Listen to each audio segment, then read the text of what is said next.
EO గారు, inspector గారు, పాలక మండలి ఈ కుసుమారినాథ్ బాబా పాలక మండలిని ఈరోజు నిర్వహించడం జరిగింది. దానికి ఈరోజు ప్రమాణ స్వీకారానికి వచ్చిన మెంబర్లందరికీ ఆ ప్రమాణ స్వీకారంలో భాగంగా శ్రీనివాసరావు గారిని చైర్మన్గా ఎన్నుకోవడం జరిగింది. దాంట్లో సుజాత, సీత గారు, కృష్ణ గారు ఈరోజు దీనికి మెంబర్లు మరియు ఎక్స్ ఆఫీసర్ మెంబర్లు మన పంతులు గారు ఉంటారు.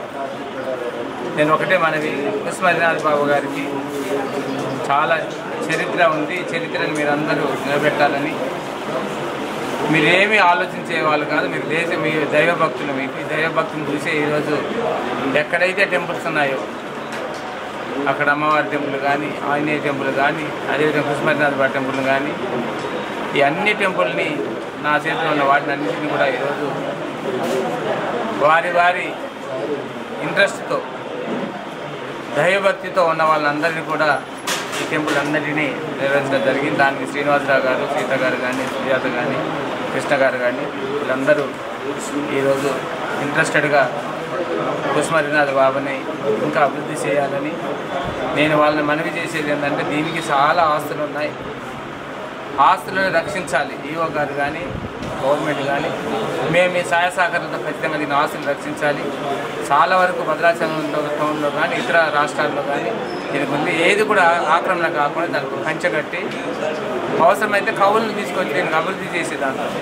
రేపు డెవలప్మెంటే భాగంగా ఈరోజు మాడవీధి నుంచి వెళ్ళిపోతుంది. ఇదే ఫస్ట్ శ్రీ సీతారామచంద్ర స్వామి దేవస్థానానికి ఆపోజిట్గా మంచి హిల్ ఏరియాలో టెంపుల్తో అట్రాక్ట్గా ఉండేదాన్ని ఇంకా అట్రాక్ట్గా చేసి దీని ఇంకో టెంపుల్ కడతామన్నారు. ఏదైతే మెట్లు ఉన్నాయో దిగేదా ఇంకో టెంపుల్ కూడా కట్టే విధంగా మీ సాయశక్తులతో మీరు దాన్ని ఏం చేస్తే బాగుంటుందని మీరందరూ దాన్ని ఆలోచించి గారు ఇచ్చిన అవకాశాన్ని సద్వినియోగం చేసుకోవడానికి కుసుమారినాథ్ బాబా గారి దేవస్థానానికి ఎన్నిక కాబడ్డాం. ఎమ్మెల్యే గారు పెట్టిన నమ్మకాన్ని మేము సర్వదా నెరవేర్చుకుంటామండి.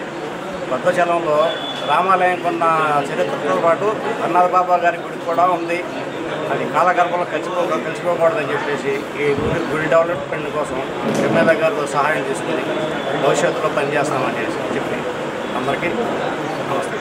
పార్టీ నాయకులు మాకు ఇంత అవకాశం ఇచ్చినందుకు వాళ్ళందరికీ ధన్యవాదాలు. మా ఎమ్మెల్యే గారికి, మా పార్టీ నాయకులకి అందరికీ ధన్యవాదాలు. నేను ఈ స్థితికి వచ్చాను, ఇలా సేవగా వచ్చాను అంటే మా పార్టీ నాయకులే.